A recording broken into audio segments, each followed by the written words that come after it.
श्री स्वामी समर्थ. अनंत कोटी ब्रह्मांड नायक राजाधिराज योगराज परब्रह्म श्री स्वामी समर्थ महाराज यांच्या चरणी त्रिवार मुद्रा, परमपूज्य गुरुमाऊली यांच्या चरणी त्रिवार वंदन आणि सर्व सेवेकरिता भवना श्री स्वामी समर्थ. बघा, मी आज घेऊन आले आहे आज तुमच्यासाठी एक असा स्पेशल असा ग्रंथ जो आपल्या मार्गामध्ये आहे. दिंडोरी प्रणित मार्गामध्ये हा ग्रंथ आहे, पण बऱ्यापैकी लोकांना या ग्रंथाची माहिती नाहीये. तर त्यासाठी मी हा ग्रंथ आज तुम्हाला घेऊन आलेले आहे. तो ग्रंथ असा आहे की त्या ग्रंथामध्ये बऱ्याच अशा सेवा आहेत, ज्या सेवा आपल्या या मार्गामध्ये खूप महत्त्वाच्या आपण मानल्या आहेत. पण त्या सेवा कशा करायच्या त्याबद्दल पूर्णतः माहिती आपल्याला नवीन सेवेकरांना नसते. तर त्यासाठी आपल्याला हा ग्रंथ खूप उपयोगी पडणार आहे, असा हा ग्रंथ आहे. तर या ग्रंथाचं नाव असं आहे, मान सन्मान कुलदैवता व कुलदैवताचा कुंकुमार्चन विधी, असं या पुस्तकाचं नाव आहे, या ग्रंथाचं नाव आहे. अशा पद्धतीचा हा ग्रंथ आहे.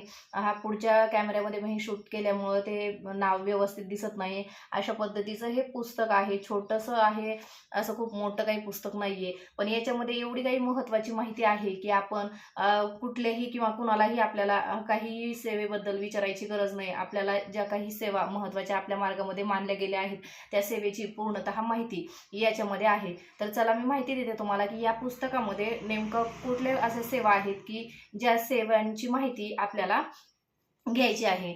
तर या पुस्तकामध्ये सगळ्यात पहिल्यांदा सगळ्यात सुरुवातीला आपल्याला दिलेला आहे की मान सन्मान कुलदैवतांचा. म्हणजे आपल्या मार्गामध्ये कुलदेवी आणि कुलदैवत यांना खूप फार आपण महत्त्व दिलेलं आहे.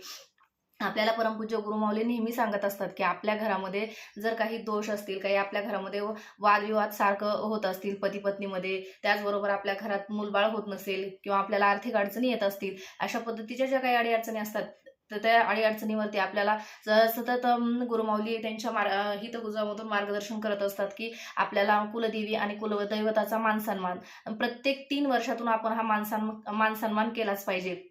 तर हा मानसन्मान करत असताना आपल्याला बरंच काही सामान लागत असतं. देवीचे 11 अलंकार लागत असतात. तर हे आपण कसे अर्पण करायचे, काय करायचं, तर हे कसं नवीन सेवेकरांना काहीच माहिती नसतं. तर याबद्दल आपल्याला सविस्तर माहिती या पुस्तकामध्ये दिलेली आहे. तर कशी माहिती दिलेली आहे, तर याच्यामध्ये कुलदेवतेचे जे 11 अलंकार आहेत, त्या 11 अलंकार कोणते कोणते आहेत याबद्दल पूर्णतः आपल्याला माहिती दिलेली आहे. तर कसं होतं, कधी कधी आपल्याला सांगितली जाते सेवा की तुम्ही कुलदेवी कुलदैवताचा मानसन्मान करून या, तर तुमची अडचण दूर होईल. पण आपल्याला मानसन्मान करायचा म्हणजे नवीन सेवेकरांना हेच माहिती नसतं की कुलदेवी आणि कुलदैवताचा मानसन्मान कसा करायचा. तर यासाठी याच्यामध्ये पूर्णतः माहिती दिलेली आहे की आपण हा मानसन्मान कसा करायचा. मानसन्मान करायचं म्हणजे नेमकं काय करायचं. तर कसं असतं, आईसाहेबांचे 11 अलंकार जे असतात, म्हणजे आपल्या देवीचे जे 11 अलंकार असतात, ते 11 अलंकार कोणते असतात. साडी, चोळी, बांगड्या, त्याचबरोबर दुसरा अलंकार मंगळसूत्र, जोडवे, विरोधे, तिसरा अलंकार हळद कुंकू, त्याचबरोबर गुलाल शेंदूर, 5वा अलंकार हार वेणी, 6वा अलंकार पंचखाद्य, त्याच्यामध्ये खारी, खडीसाखर, खसखस, खोबरे, खवा, त्यानंतर 7वा अलंकार खेळणा पाळणा, 8वा अलंकार पूर्णाचा नैवेद्य, 9वा अलंकार ओटीचे सामान. ओटीच्या सामानामध्ये काय काय आपल्याला घ्यायचं आहे, खण, गहू, सुपारी, पैसा. त्याचबरोबर 10वा अलंकार आहे 5 प्रकारची फळं, नारळ, विडा आणि दक्षिणा. आणि 11 अलंकार आहे तो होमपुडा, हळद कुंकू, अष्टगंध, अक्षदा, फुले, धूप, दीप, कळश, पळी, भांडे, तामण व पूर्णाचे दिवे.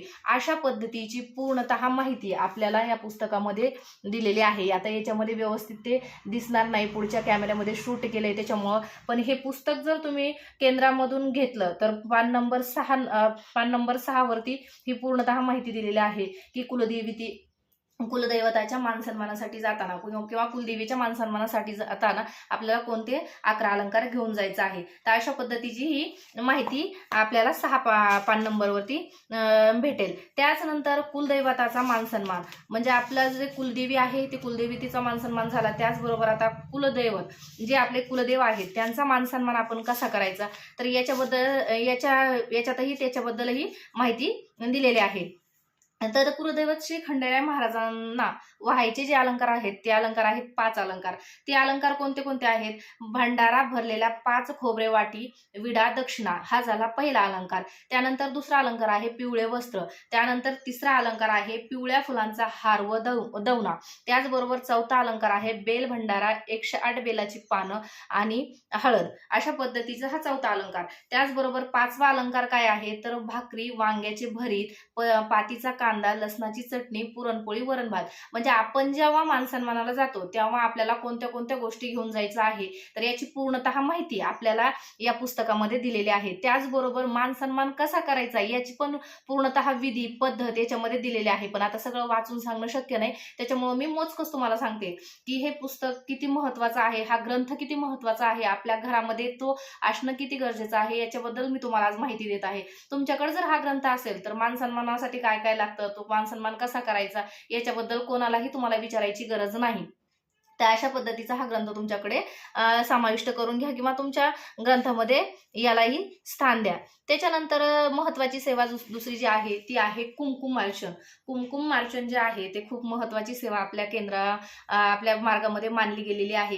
कुंकुमार्चन आपण कशावरती करतो, कुलदेवीचा जो आपला टाक असतो त्याच्यावरती आपण कुंकुमार्चन करतो. त्याचबरोबर आपण अजून कशावरती कुंकुमार्चन करतो, तर आपलं जे श्रीयंत्र आहे त्याच्यावरती आपण कुंकुमार्चन करतो. तर हा कुंकुमार्चन करण्याचा विधी कसा आहे, तर याच्यातही त्यांनी खूप छान अशा पद्धतीने माहिती आपल्याला याच्यामध्ये दिलेली आहे. आपल्याला जर कुलदेवीच्या टाकावर, आपली जी कुलदेवी आहे त्या कुलदेवीच्या टाकावर जर आपल्याला कुंकुमार्चन करायचं असेल तर ते कशा पद्धतीने करायचं आहे, तर ते कसं सांगितलेलं आहे, त्याचा विधी आपल्याला कसा सांगितलेला आहे की देवघरात एक पाट किंवा चौरंग आपल्याला मांडायचा आहे, त्यावर लाल कपडा अंतरायचा आहे. त्याच्यानंतर त्याच्यात एका ताम्हण घेऊन त्या ताम्हणामध्ये पूर्ण तांदूळ भरून घ्यायचे आहेत. त्याच्यावरती मध्यभागी कुलदेवीचा टाक ठेवायचा आहे. त्या कुलदेवीच्या पायावर पुढील मंत्र म्हणून कुंकुम वाहावे. कुंकुम वाहताना या पाच बोटांनी ते कुंकू आपल्याला व्हायचं आहे. या ग्रंथामध्ये आपल्याला जे मंगल तिलक कसं करायचं, त्याचबरोबर आचमन कसं करायचं, प्राणायाम न्यास कसं करायचे, ह्या गोष्टी ज्या आहेत, कुठलीही पूजा करायच्या अगोदर आपल्याला या गोष्टी करायच्या असतात, त्या कशा करायच्या असतात याच्याबद्दलही या ग्रंथामध्ये पूर्णतः माहिती दिलेली आहे. तर त्या पद्धतीने अगोदर आपण ही सगळ्या क्रिया करून घ्यायच्या, सगळी मांडणी करून घ्यायची आणि त्याच्यानंतर याच पुस्तकामध्ये पान नंबर 20 या पेजवरती आपल्याला देवीचे 108 नामावली दिलेली आहे. ती 108 नामावली म्हणून आपल्याला देवीच्या टाकावरती कुंकुमार्चन करायचं आहे. देवीच्या पायावरती आपल्याला 5 बोटांनी आपल्याला ते कुंकुम व्हायचं आहे. अशा पद्धतीने आपल्याला याच्यामध्ये माहिती दिलेली आहे. त्याच्यानंतर हे झाले आपल्या आपल्या कुलदेवीच्या टाकावरती कुंकुमार्चन कसं करायचं. त्याच्यानंतर आपली त्याच्यानंतर दुसरा जो हे येतो ते येतं आपलं श्रीयंत्रावरती आपण कशा पद्धतीने कुंकुमार्चन करायचं. विवाहासाठी कुंकुमार्चन कसं करायचं, जर कोणाचा विवाह होत नसेल किंवा विवाह आपल्याला घरामध्ये आपला विवाह ठरला आहे तो व्यवस्थित पार पडावा यासाठीही तुम्ही कुलदेवीच्या टाकावरती कुंकुमार्चन करू शकता. याच्यामध्ये तोही विधी दिलेला आहे. तो विधी दिलेला आहे तर तो विधी देत असताना त्यांनी कुठल्या स्तोत्राने किंवा कुठल्या मंत्राने आपल्याला कुंकुमार्चन करायचं आहे हे सांगितलेलं आहे. तर याच्यामध्ये श्रीसूक्त दिलेलं आहे. श्रीसूक्ताचा एक कडवं म्हणून झाल्याच्या नंतर ओम दुम दुर्गे मम विवाह सत्वर कुरु कुरु स्वाहा अशा पद्धतीचा एक मंत्र आपल्याला दिलेला आहे. श्रीसूक्त आता सगळ्यांना माहिती आहे, प्रत्येक सेवेकऱ्याला श्रीसूक्त काय आहे हे माहिती आहे. तर हे श्रीसूक्त म्हणत असताना जो एक कडवं संपतं, ते कडवं संपल्यानंतर त्याच्या खाली एक मंत्र दिलेला आहे, ओम धूम दुर्गे मम विवाह सत्वर कुरु कुरु स्वाहा. हा मंत्र म्हणून आपल्याला ते कुंकुमार्चन देवीच्या पायावर 5 बोटांनी कुंकुमार्चन करायचं आहे. अशा पद्धतीने हे पूर्ण जे आहे आपल्याला दिलेलं श्रीसूक्त, याच्यामध्ये संपूर्ण दिलेलं आहे श्रीसूक्त आणि त्याच्या खाली तो मंत्रही दिलेला आहे, आपल्याला कधी कधी म्हणायचा आहे. तर अशा पद्धतीनं हा मंत्र जे दिलेला आहे हा व्यवस्थितरित्या किंवा व्यवस्थित पद्धतीने आपल्याला तो म्हणायचा आहे. ते सगळं ग्रंथ म्हणून झाल्याच्या नंतर फलश्रुती आपल्याला आहे. हा सगळं मंत्रस्तोत्र म्हणून झाल्याच्या नंतर आपल्याला फलश्रुती दिलेली आहे. ती फलश्रुती आपल्याला म्हणून घ्यायची आहे आणि अशा पद्धतीने आपल्याला हे कुलदेवीच्या टाकावर आपण आपला विवाह ठरावा यासाठीही कुंकुमार्चन करू शकतो किंवा आपला विवाह ठरला आहे पण तो व्यवस्थित पद्धतीने पार पडावा यासाठीही आपण कुंकुमार्चन करू शकतो. तुमची जी इच्छा आहे ती इच्छा ठेवून तुम्ही हे कुंकुमार्चन विधी करू शकता. त्याच्यानंतर आहे श्रीयंत्र. तर श्रीयंत्रावर आपण कुंकुमार्चन कसं करायचं याच्याबद्दल याच्यामध्ये खूप छान अशी माहिती दिलेली आहे. तेही तशीच पद्धत आहे. एक तामण घ्यायचं आहे, एक पाट घ्यायचा आहे अगोदर, त्याच्यावरती लाल कपडा अंतरायचा आहे, त्याच्यावरती एक तामण घ्यायचं आहे, तामणामध्ये पूर्ण भरून तांदूळ घ्यायचे आहे, त्याच्यानंतर त्याच्यावर श्रीयंत्र ठेवायचं आहे आणि श्रीयंत्र ठेवून दिल्याच्या नंतर आपल्याला हे जे 2 बोट आहेत ह्या 2 बोटांनी, हे जे मधलं बोट आहे हे आणि हे अंगठा, या 2 बोटाने आपल्याला थोडंसं कुंकू घेऊन आपल्याला श्रीसूक्त म्हणत श्री सुक्त म्हणत म्हणत आपल्याला त्याच्यावरती श्रीयंत्रावरती कुंकुमार्चन करायचं आहे. त्याचबरोबर याच्यामध्ये माता लक्ष्मीच्याही 108 नामावली दिलेली आहे.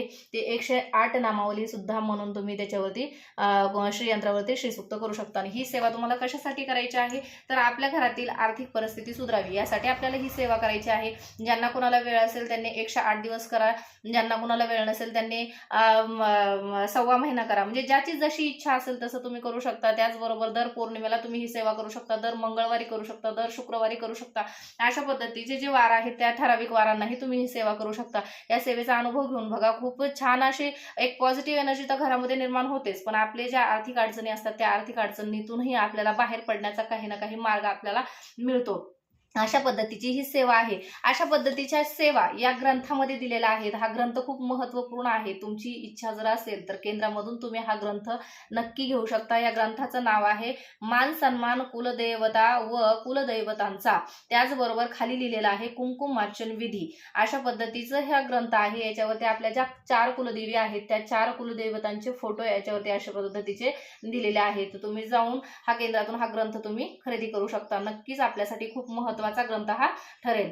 झालेली सेवा श्री स्वामी समर्थ महाराजांच्या चरणी रुजू करते. श्री स्वामी समर्थ. दिलेली माहिती तुम्हाला नक्की कामी येईल याची आशा करते, अपेक्षा करते. श्री स्वामी समर्थ. चॅनलला सबस्क्राईब करा, लाईक करा, शेअर करा.